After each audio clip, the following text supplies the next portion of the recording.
Let's make garlic parmesan roasted potato wedges Gina Young style. This recipe is so simple.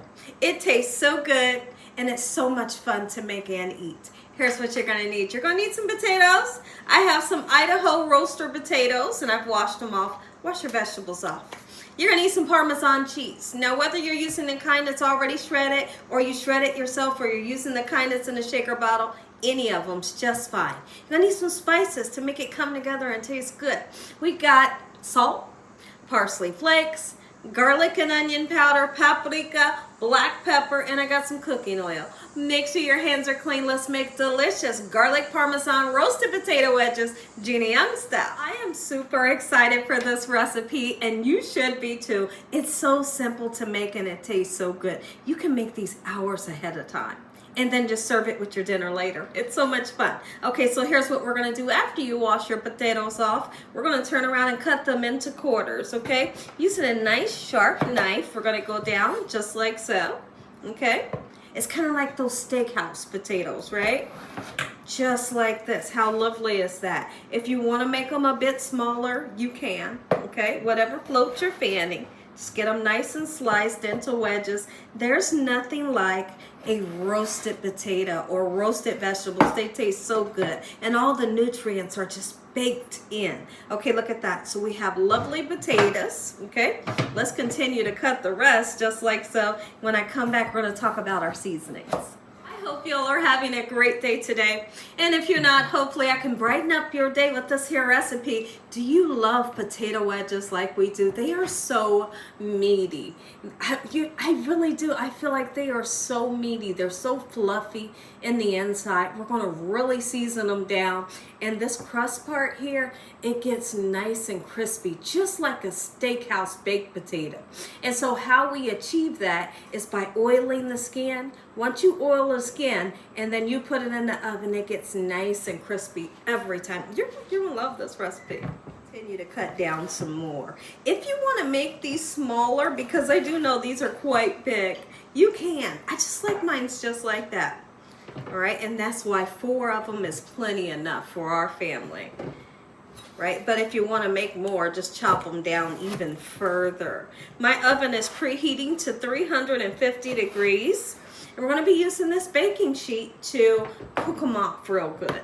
So the first thing we're going to do is let's go ahead and put some oil onto our potatoes. I got a silicone brush here that's going to allow me to just gently kind of paint the cooking oil onto the potato, and that's going to create a nice crispy skin that we're looking for and keep your potatoes nice and somewhat juicy. So now real quick, let's talk about something.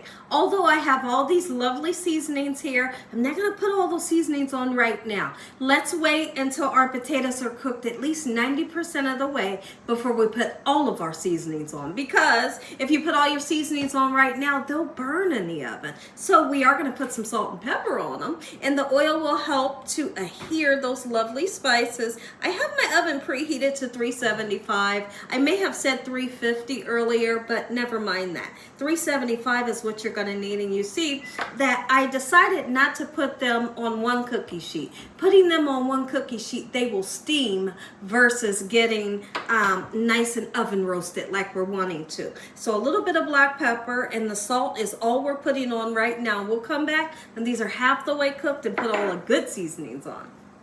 Take a look at this. They are crispy. They're golden brown, gorgeous, just like I promised you. Now, because they have like a nice fried texture and they shrink down a little bit, I was able to take the other ones from the other cookie sheet and put them on with this. Let me show you something real quick. That crispiness, that's what we're wanting. Now's the perfect time. We're going to season it. We're going to make this thing taste good and look good. We're going to put some parsley flakes on because it makes everything look beautiful, right? Absolutely it does, okay? Just like that, there's the color. And the paprika is color too. We're not going to put smoked paprika, just regular, all right? There's a gorgeous color. I'm not gonna skimp on the onion or garlic powder. Put a nice amount on it. You wanna be able to taste it, right? I'm gonna put a nice amount of garlic powder on. All right, because these are garlic parmesan potato wedges. Look at that. Oh my goodness. Let's put some black pepper on. Remember, we've already salted them. And however much of the Parmesan cheese you want to put in, keep in mind that it does have a little bit of salt. All right, back into the oven just for a few more minutes and these will be served.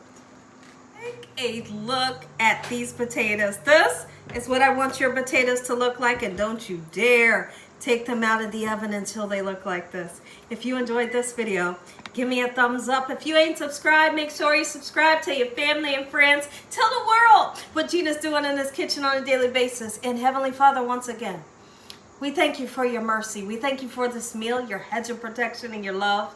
Amen. Let's taste. I couldn't be more excited. This one right here. Oh my goodness, it's calling my name. This is ranch. It's ranch and ketchup. I'm going in. The flavor, don't be afraid to season. The flavor is there. Make you some. You're gonna love this.